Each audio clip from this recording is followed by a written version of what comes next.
Hi, Mobile 26 xin chào các bạn. Chào các bạn đã quay trở lại với channel hồi sinh điện thoại của mình. Thì hôm nay mình nhận được cái máy OPPO A3s. Nó hiện tại là đang bị vỡ màn hình các bạn nhé. Rơi, vỡ màn hình. Đấy, các bạn nhìn thấy không? Mà nó lên mờ mờ lên này. Đấy. Nó bị vỡ màn. Đó, thì bây giờ mình sẽ thay cái màn mới cho cái OPPO A3s này nhé.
Rồi, ok thì lại một cái bánh chưng gói Tết đã xong rồi nhé.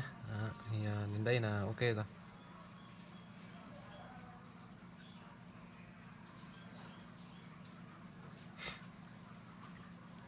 Các bạn gói vào như thế này để cho nó khô keo đi là được thôi.